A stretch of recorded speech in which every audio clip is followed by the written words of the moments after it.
What is going on, movie lovers? This is To the Last Credit. Today we're going to be coming at you with our newest podcast, talking about Beauty and the Beast, giving our thoughts on it. This will be our spoiler review on it, and Tisha already did a spoiler review on it, but now we're going to give our thoughts as a group. Hmm. You can go check hers out on the channel.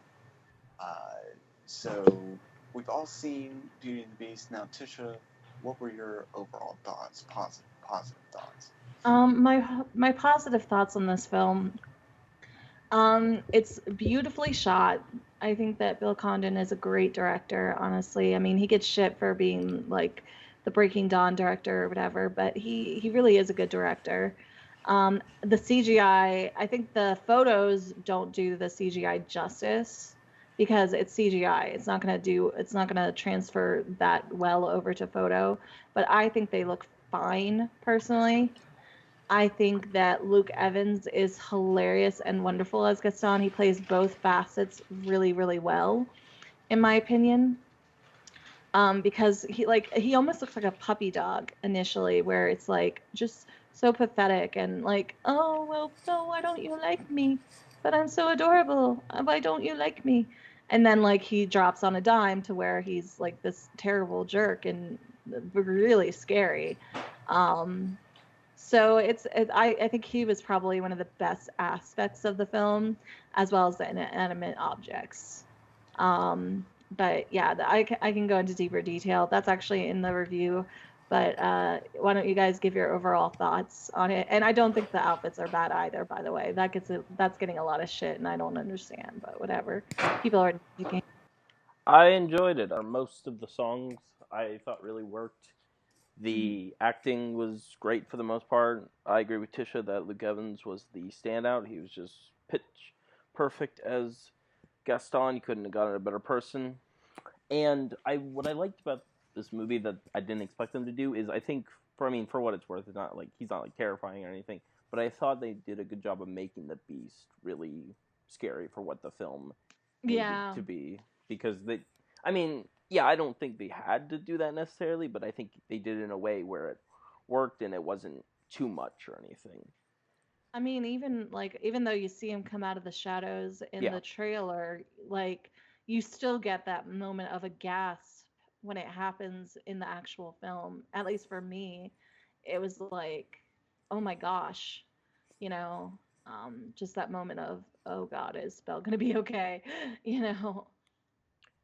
It has a lot of problems in my opinion, but uh, it was a well-rounded live action adaptation. It's fun, exciting. Con- Bill Condon's direction is great. It's lively. It's energetic. It makes the film feel really exciting. I agree Hmm. with Miller on them making the beast seem a little scary, but not like fucking terrifying. But he did at times seem scary. Emma Watson is fucking amazing as Belle.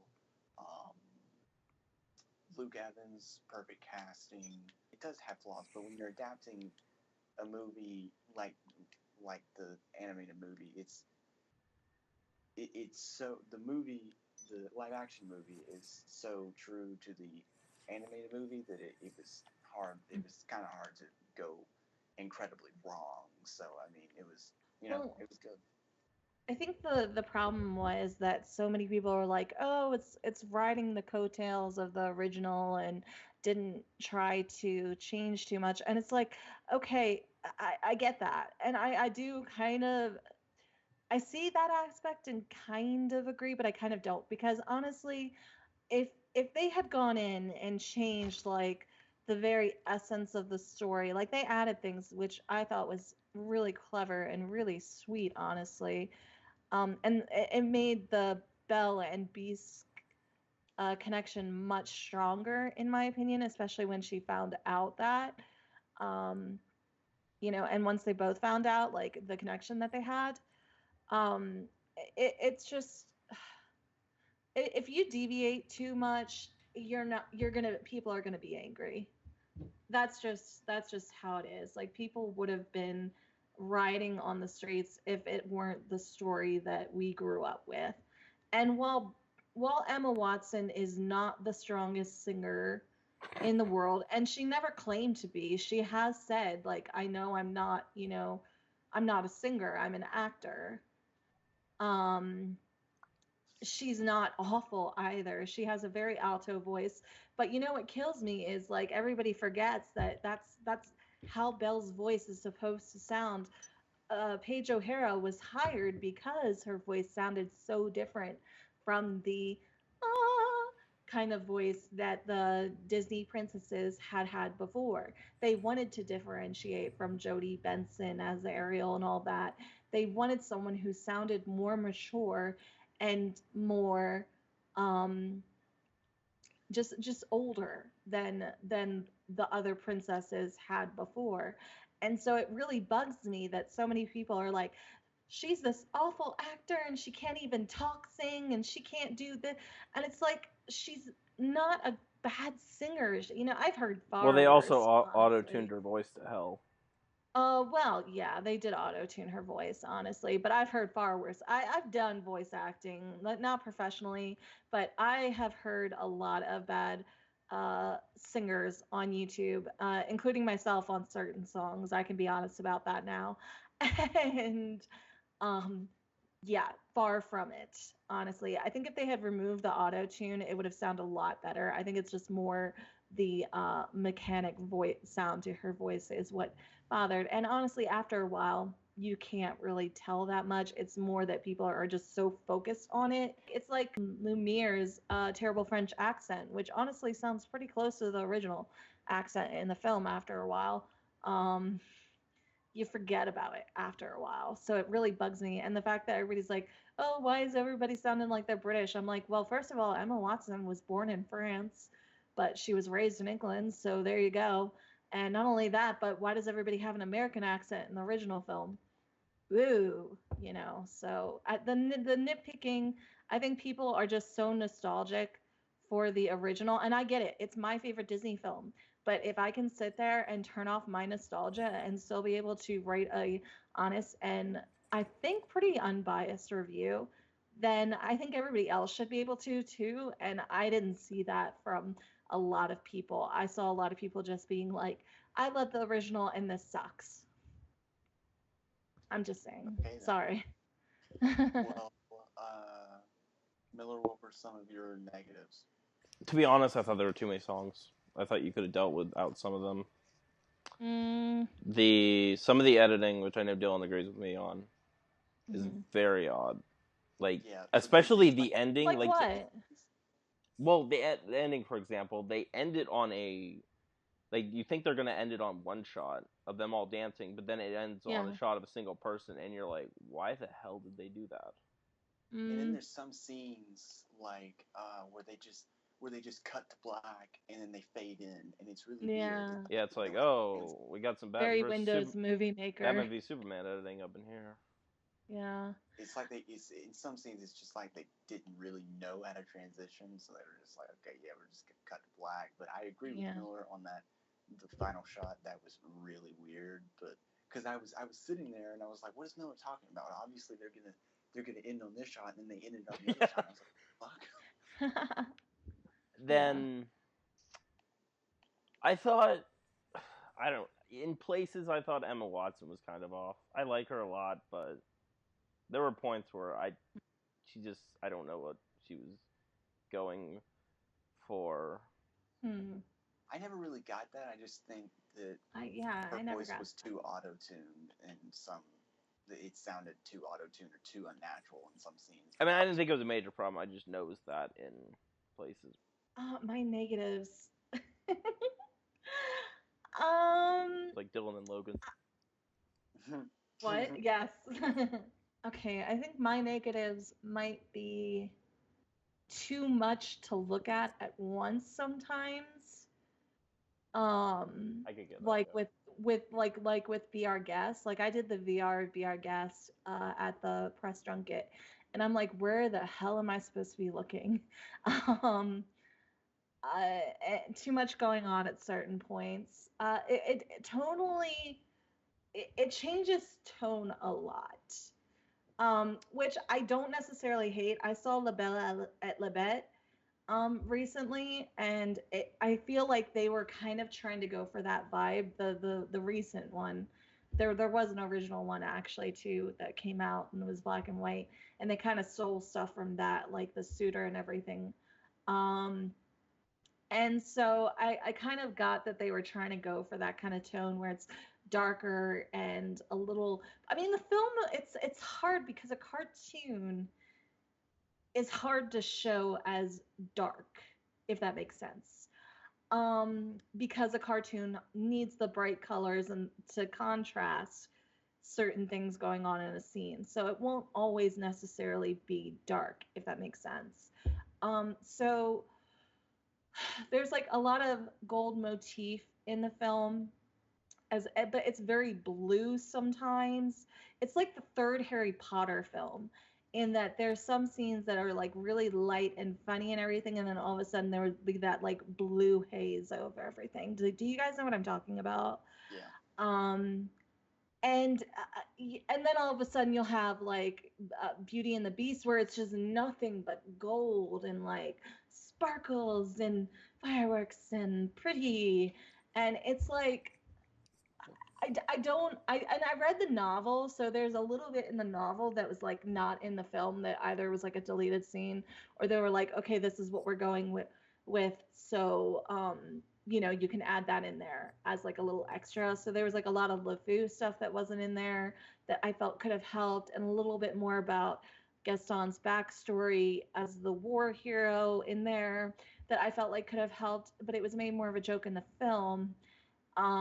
So I was a little disappointed in that. I think that's why novelizations are always good to read, because you do get a little bit more of a impact, I guess, if that makes sense, than you would in the film necessarily. I still got the feels. I'm still mad that the Beast doesn't have a name. Because he doesn't. It's not Adam. Don't try to say it's Adam in the comments. I will fight you. I did like the transformation. I think that like when he turned and like it was like that big swelling music. I don't know how much you watched that film when you were younger, but like he just does that turn. It was like, oh my gosh, he must have like studied that scene, because he like looks down at his hands initially and then all of a sudden like turns when the music swells, and it's the prince, and I was like, I almost applauded, but I was like, nobody else is gonna applaud or get this, but it was like spot on, shot for shot, how that was done in the transformation. The transformation was slightly changed, but like the end of it when he reveals himself, like how he looks at his hands like, oh my gosh, I'm me. I cried. I was sitting there crying. I was bawling. I'm like crying thinking about it. It was so beautiful. And I personally liked him when he like initially turned back into the prince before the dancing scene, because that wig was not doing Dan any favors. Okay, that little curl thing. I know it's historically accurate, but it looked ridiculous. It did. I'm sorry. I hated that. I will say that. I hated that. And I said it from like the time that poster came out. I was like, I fucking hate this. It looks ridiculous. But the transformation was beautiful. Well, okay then. Well, back to the negative. Sorry. Some negatives. Yeah. The editing. I think it's slow in places. I got kind of bored in places. Yeah. Emma Watson's voice sounded really auto-tuned at first. As I stated before, there's only one scene in that movie that I just fucking despise, and that's when it flashes back to the prince's or beast's mom's death, and he's fucking singing. I was like, what the hell? What? Why are you singing? Your Why mom would you just do died. that? Yeah. I agree on that one. I like that we got the backstory, but I hated that.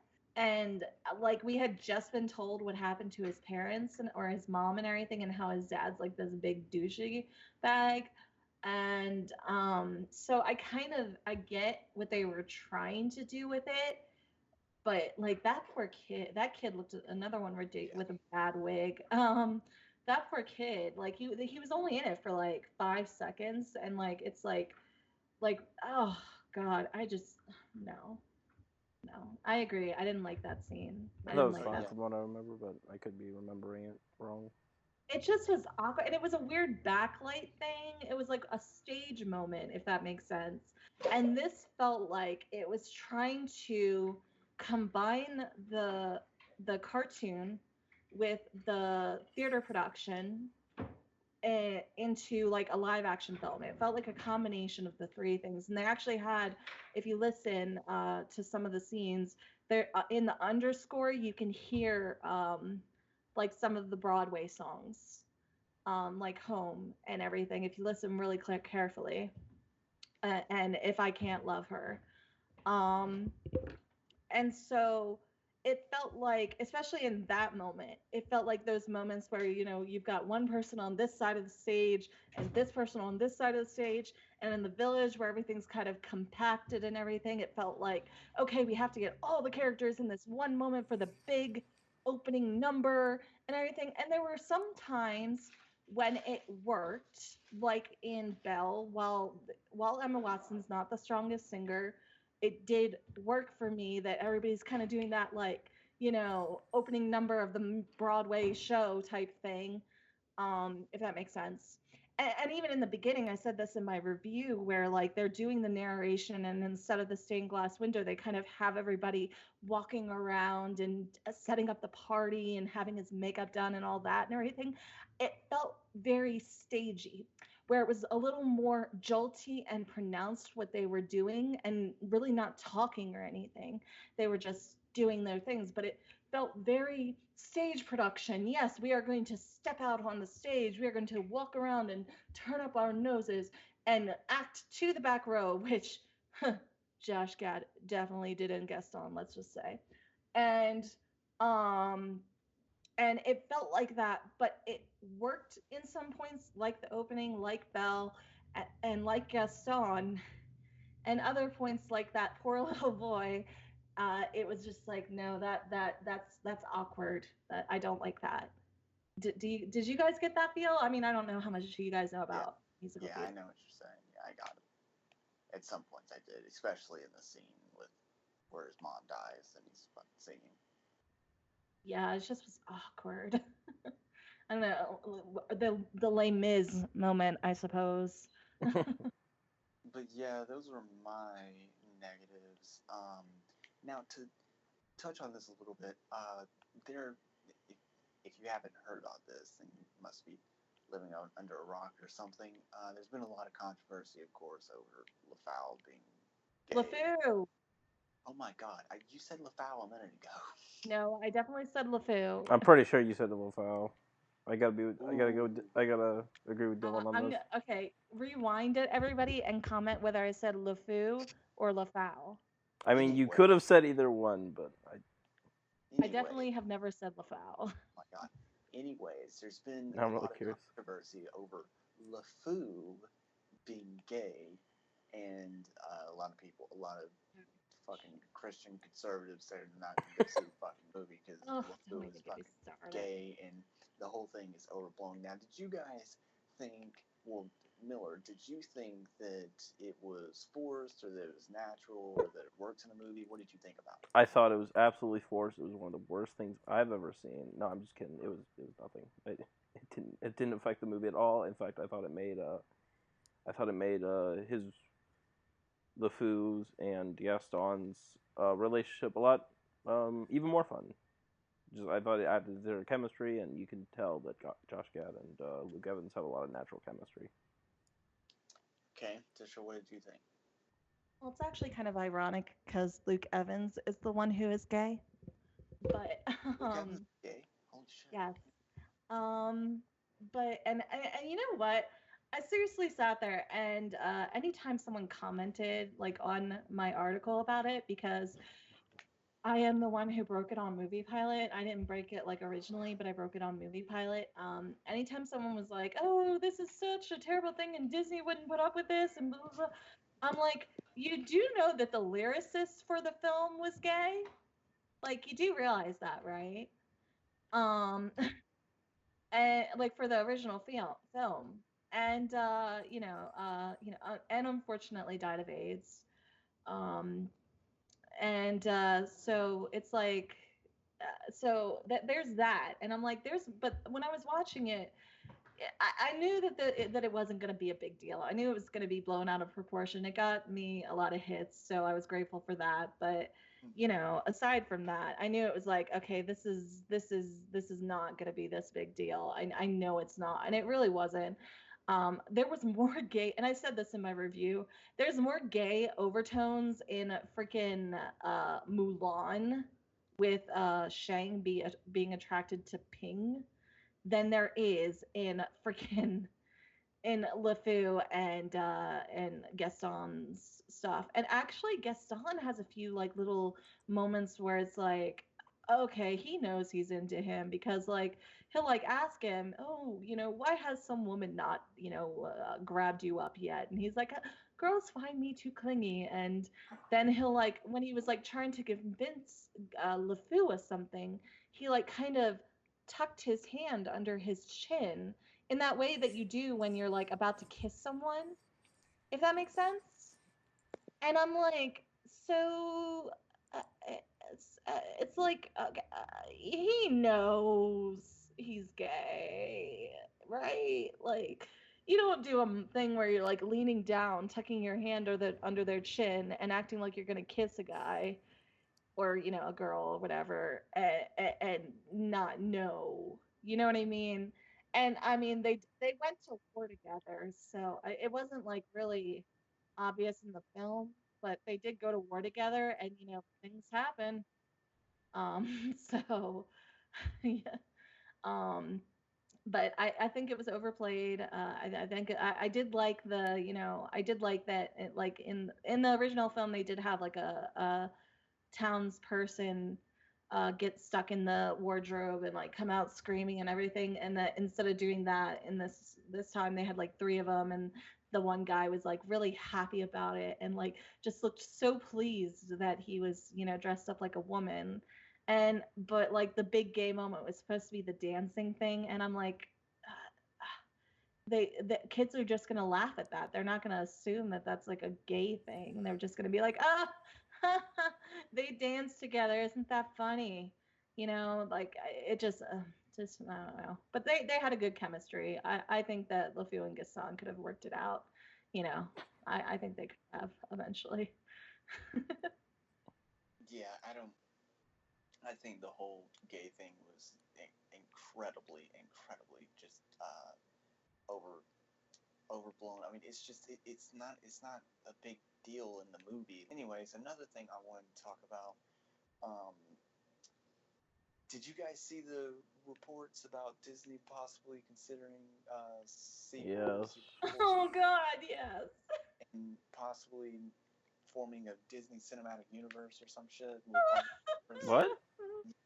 Well, I mean, they are doing a Maleficent sequel, so I mean, I'm not surprised because this is gonna do well. I don't know how well it's gonna do, I mean, but yeah, if it even like with forming even worldwide. yeah. I mean, I think it's fine to make a cinematic universe. Just don't make movies that aren't unnecessary, like a prequel or a spinoff. That's what they've already done though. They did that in the 90s with like Enchanted Christmas Well, and yeah, yeah, I know, but shit. I just I mean mean, with if we this can get in a, new slate if of live action stuff. if we can get Tim Curry to come back and sing as a pipe organ, I'm all for another live action Beauty and the Beast because that was freaking awesome. But you know, if you don't know what I'm talking about, God bless you, and you're so lucky. Um, uh, but I wouldn't be surprised because they're already planning Maleficent too. Although with everything Angelina Jolie's going through, I have no idea when that's supposed to happen.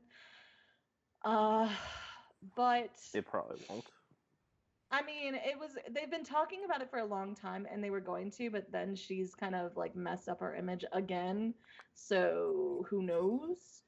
Um, but I think if anything, we'll get a sequel, Beauty and the Beast. Definitely. I know Jungle Book definitely is. Jungle Book definitely is, and that's interesting. Well, they said it'd either be a prequel or a spinoff. And then No sequel. Beauty and the it's definitely Beauty and the Beast 2 on Beauty and the Beast, and that kind of makes me worried. Just because I did like it. I'm gonna see it again. Like it's not. I'm not just saying that out of my butt, but I that just makes me nervous. I don't know. What to do with the Beauty and the Beast spinoff or prequel? What characters do you spin off? What? Gaston. Gaston in his wartime, maybe that could be interesting. I mean, if I had to get one of those, I'd get that one because Yeah, Luke Evans sure. was just so much Yeah, fun to I'd watch, be down and with him with Josh Gad.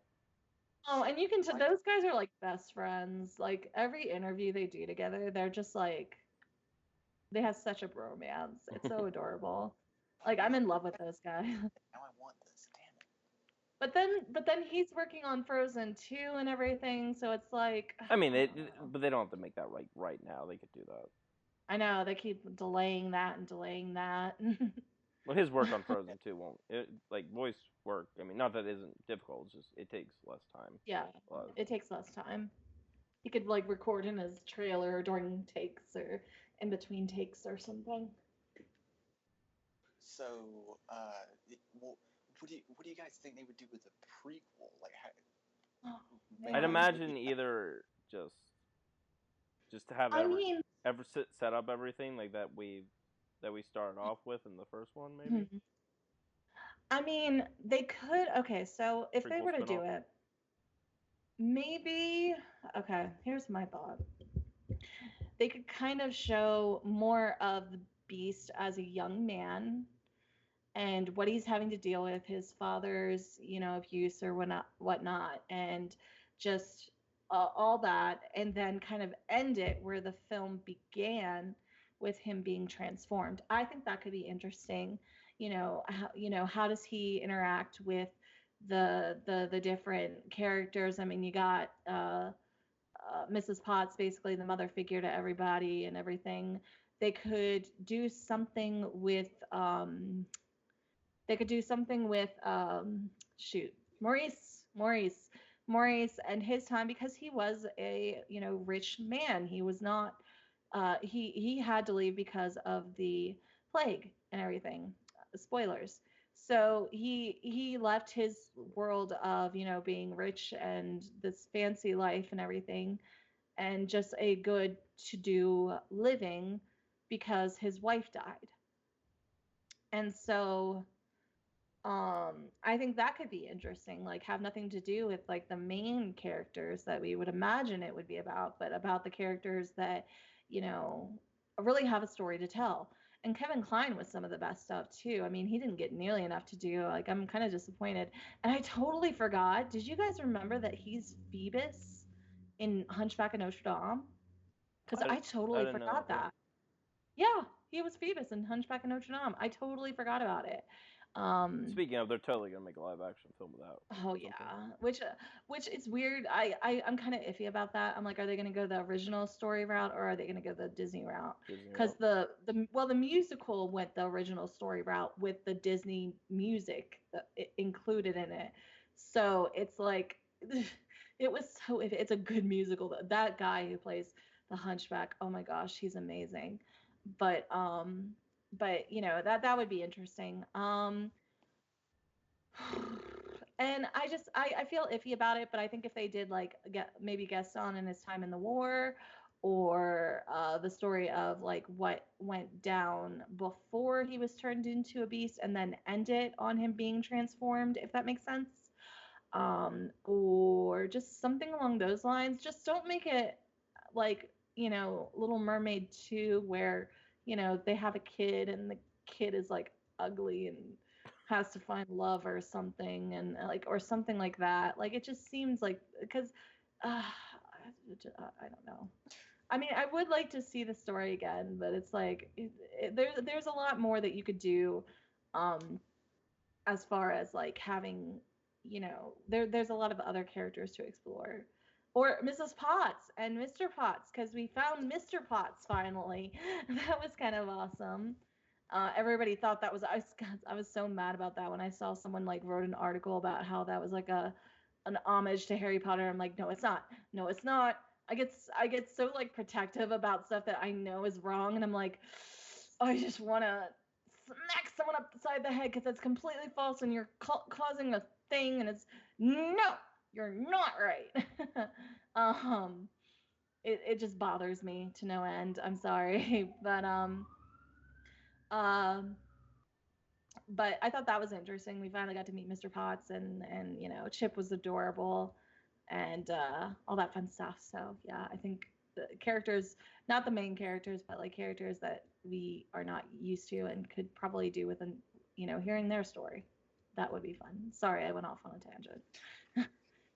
Okay, well, Miller, final thoughts on Beauty and the Beast. It's a good time. Go see it, especially in IMAX because you see more of the picture because they have an expanded aspect ratio. Yeah. So that's worth it because it looks nice. The production design's really beautiful. And yeah, I'm looking forward to more of these live action films from Disney because I think they've been doing a good job. I really like Cinderella, and I can't wait to see what Guy Ritchie does with Aladdin. That's gonna be pretty cool. I'm iffy on that. It's Guy Ritchie doing an Aladdin movie. Like that's so weird though. That's gonna be awesome. I'm so iffy on that. That's gonna be perfect. Anyways, Tisha, final thoughts on Beauty and the Beast? I loved it, and I'm a diehard Beauty and the Beast fan. So, I mean, if I can say that, then maybe you should take my word for it, since I'm both a critic and a diehard fan, um, as opposed to everybody else who's one or the other. And just have fun and love it, and comment below, and make sure to check out my full review on it on the channel. I'll link it down below. Yeah, I really liked it. It's a good movie. It's fun. It's exciting, and go see it. I guess. The Dylan Boyd seal of Why does approval. my opinion matter? Anyways. Yeah, it doesn't. You're not. Yeah, you're not a hardcore fan. It doesn't matter. Yeah, it's just my opinion that matters. Hello. I am looking forward to more of these Disney live action movies. Anyways, guys, if you like this video, make sure you leave a like. If you don't like this video, comment and tell us why you think this video is shit. Shit, I messed that up. Fuck. And hey guys, if you want to experience more Beauty and the Beast in your life, make sure to follow the link down below for Fireside, where you can get many different candles that smell like different parts of Disney, from either the attractions, the rides, or Belle's Library and Be Our Guest, where it smells like the gray stuff. And let me say, it's delicious. Follow the link below and you get 10% off your first order.